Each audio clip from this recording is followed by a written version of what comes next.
में एक company list हुई है, सिग्नेचर ग्लोबल। बहुत शानदार पैसा बनाया है इस कंपनी ने अपने शेयर होल्डर्स के लिए, और जिन्होंने पार्टिसिपेट किया और रुके रहे।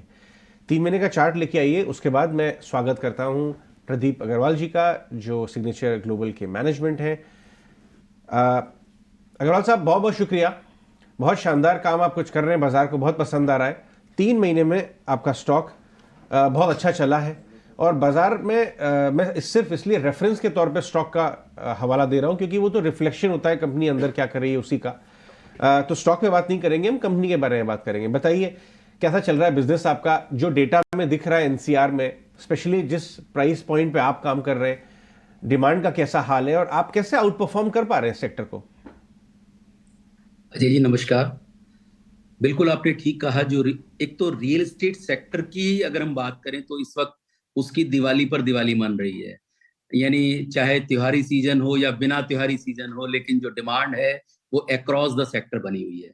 और खास करके हमारी कंपनी जिसके अंदर है, क्योंकि मोस्टली जो हमारा अफोर्डेबल हाउसिंग और मिड इनकम हाउसिंग जो सेगमेंट है वो हमेशा ही, अगर आप देखें पिछले 5 साल से, उसमें डिमांड जो है वेंडेंड है। जितना भी आप बनाते हैं वो कहीं ना कहीं कमी होता है, सप्लाई कंस्ट्रेंट सिचुएशन है।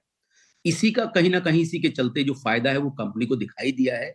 आप अगर मैं आपकी ऑपरेशंस जो हाइलाइट्स हैं उनकी बात करूं, तो हमने जो पिछले ये जो H1 हमारा गया है इस ईयर का, उसके अंदर जो प्री सेल है उसमें लगभग हमने 38% की ग्रोथ की है। दूसरी बड़ी बात, जो हमारी कलेक्शंस है वो बहुत स्ट्रांग है, क्योंकि एंड यूजर इस वक्त मार्केट के अंदर है। इन्वेस्टर ड्रिवन मार्केट नहीं है, एंड यूजर मार्केट है। और मोस्टली लोग जो बायर्स हैं हमारे वाले सेगमेंट के, वो सैलरीड क्लास लोग हैं। तो हमारी जो कलेक्शंस है वो बहुत स्ट्रांग है। लगभग इस H1 के अंदर हमने 65% से जो कलेक्शन है वो ग्रो की है। एंड तीसरी बड़ी बात, जो क्योंकि मार्केट के अंदर डिमांड बहुत ज्यादा है, और कुछ प्रॉपर्टी के प्राइसेस भी बढ़े हैं, क्योंकि कहीं ना कहीं कुछ लैंड प्राइसेस इंक्रीज हुए हैं, थोड़े बहुत कमोडिटी प्राइसेस भी इंक्रीज हुए हैं। उससे हमारा सबसे बड़ी बात कि जो पर स्क्वायर फीट रियलाइजेशन है वो बहुत ज्यादा बड़ा है। आप ये देखिए कि जो हमारा पिछले H1 23 का जो पर स्क्वायर फीट रियलाइजेशन था वो लगभग 7425 रुपए, 7425 पर स्क्वायर फीट था, जो इस H1 का 9800 रुपीज पर स्क्वायर फीट है। और आप समझते हैं इसका सीधा सीधा फायदा कहीं ना कहीं कंपनी को हुआ है। और उसका बहुत बेसिक रीजन है कि जो डिमांड है वो दिल्ली एनसीआर में क्या, पूरे इंडिया में ही बहुत है, लेकिन दिल्ली एनसीआर मुझे लगता है कहीं ना कहीं आकर्षण का केंद्र बना हुआ है। क्योंकि अगर आप किसी भी टाइम पे देखें तो दिल्ली एनसीआर कहीं ना कहीं बहुत ज्यादा सेल्स के नंबर पे ज्यादा आता नहीं था। इस वक्त देश में सबसे बड़ी अगर आप कहें तो सेल्स जनरेशन दिल्ली एनसीआर से हो रही ये बताइए कि अब आप हमसे थोड़ा फॉरवर्ड लुकिंग बात कर सकते हैं। पहले आप हमेशा साइलेंट में थे क्योंकि आईपीओ का प्रोसेस जारी था। तो हमारे व्यूअर्स को और अपने शेयर होल्डर्स का थोड़ा एक अपना विजन देके जाएं, 3 से 5 साल किस तरह का रेवेन्यू या प्रॉफिट्स या साइज जो है कंपनी का एम्बिशन है, जिसकी तरफ पूरी टीम आपके लीडरशिप में बढ़ रही है। अगर आप थोड़ा शेयर करें फॉरवर्ड लुकिंग विजन। है। बिल्कुल अजय जी, तो दो चीजें हैं, एक तो शॉर्ट टर्म एक लॉन्ग टर्म, मैं दोनों व्यू आपको देता हूं। इस जो करंट ईयर का हमने जो एक गाइडेंस इशू किया है कि इस बार जो प्री सेल नंबर है हमारा मिनिमम से मिनिमम 4500 करोड़ के नियर अबाउट रहेगा, जो पिछले साल के कंपैरिजन में लगभग 30 से 35% ज्यादा होगा। दूसरी बात, इस साल में यानी इस H2 के अंदर हम लगभग 8500 करोड़ के न्यू लॉन्चेज लाने वाले हैं, क्योंकि जो गुरुग्राम है इंफ्रास्ट्रक्चर के मामले में बहुत बेहतर हुआ है। द्वारका एक्सप्रेस वे है वो कभी भी फ्लैग ऑफ हो सकता है, तो वहां पर एक हम प्रोजेक्ट लेकर आने वाले हैं। दूसरा एक साउदर्न पेरीफेरी रोड है जो काफी प्राइम एरिया है, वहां पर हम एक प्रोजेक्ट लॉन्च करने वाले हैं। तो इस H2 के अंदर लगभग 8500 करोड़ के नियर अबाउट के हम प्रोजेक्ट्स और लॉन्च करने वाले हैं।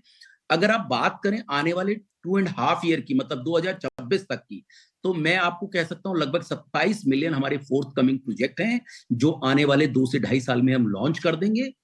एक चीज मैं और आपका ध्यान दिलाना चाहूंगा कि हमारा जो ऑन गोइंग प्रोजेक्ट है लगभग वो 17 मिलियन के हैं। उन 17 मिलियन को भी हम 2026 तक पूरा कर लेंगे।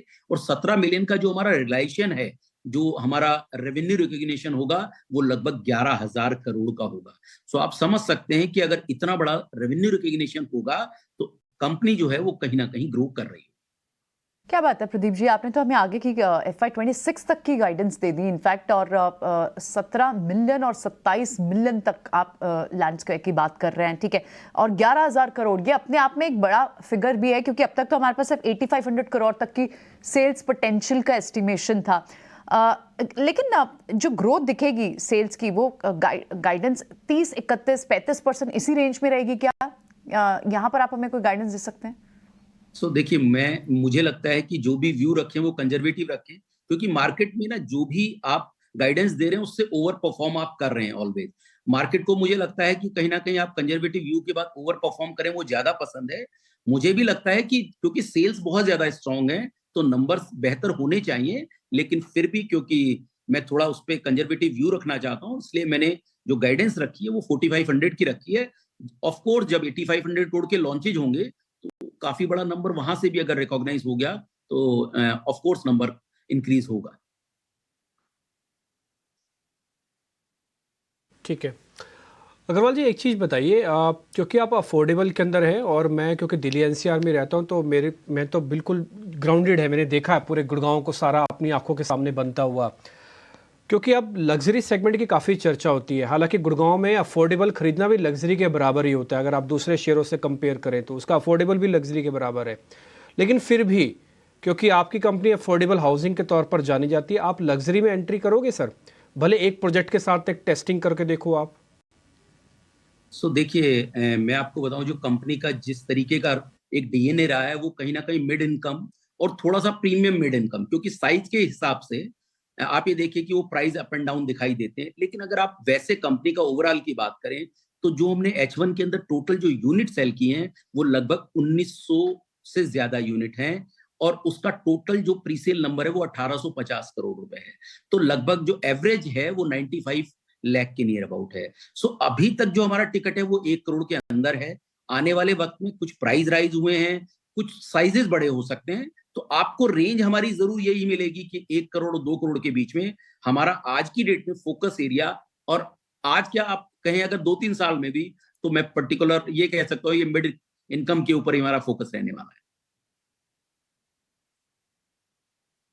ठीक है सर, बिल्कुल आपकी अप्रोच बिल्कुल साफ़ है, आपकी नीयत बिल्कुल साफ़ है और आपके प्रोजेक्ट बिल्कुल साफ़ सुथरे होते हैं। ये सब हमने देखे हैं गुड़गांव के अंदर, और ये बात आप अच्छे से क्लियर कर रहे हैं कि आपका फोकस जो है अफोर्डेबल के अंदर ही रहेगा, और अफोर्डेबल में थोड़ा प्रीमियम सेगमेंट हो जाता है।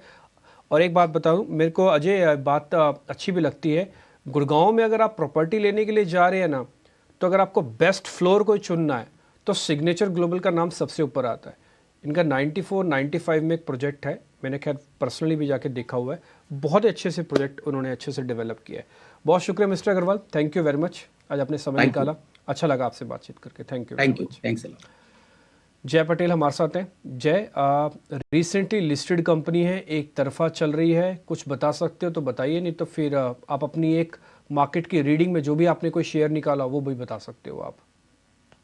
तो सिग्नेचर तो हाई लो को कंटिन्यूली पैटर्न दिखा रहा है, और अच्छा खासा चल रहा है। तो यहाँ से इवन रियल एस्टेट में भी काफी बज़ है, जैसे आपने बताया नॉर्थ इंडिया में काफी स्ट्रेंथ दिख रही है, तो यहाँ पर बने रहने की सलाह होगी सिग्नेचर ग्लोबल पर। और अभी मुझे लग रहा है रिलायंस में काफी स्ट्रेंथ दिख रही है। आज के दिन में जो ब्रेकआउट इवन 2 दिन पहले आया था उसको कंटिन्यूसली सपोर्ट दे रहा है। पर मुझे लग रहा है ज्यादा, सिंस रिलायंस बहुत बड़ी कंपनी है तो टारगेट इतने ज्यादा नहीं हो सकते, बट अराउंड 2450 2460 के अराउंड मुझे लग रहा है ये स्टॉक जा सकता है वापस से। So Reliance would be a good opportunity आज के लिए। और इवन वीपीएल पर देखे तो वीपीएल भी काफी आज के दिन में काफी अपसाइड दिखा रहा है, और अभी पाइवट चार्ट पर रेजिस्टेंस के पार निकल के चल रहा है, 2.5% अपसाइड दिखा रहा है, 1055 के अराउंड चल रहा है। सो यहाँ से मुझे अभी अपसाइड दिख रहा है 1080 के, वहां पर बीपीएल जा सकता है वरुण बेवरेज।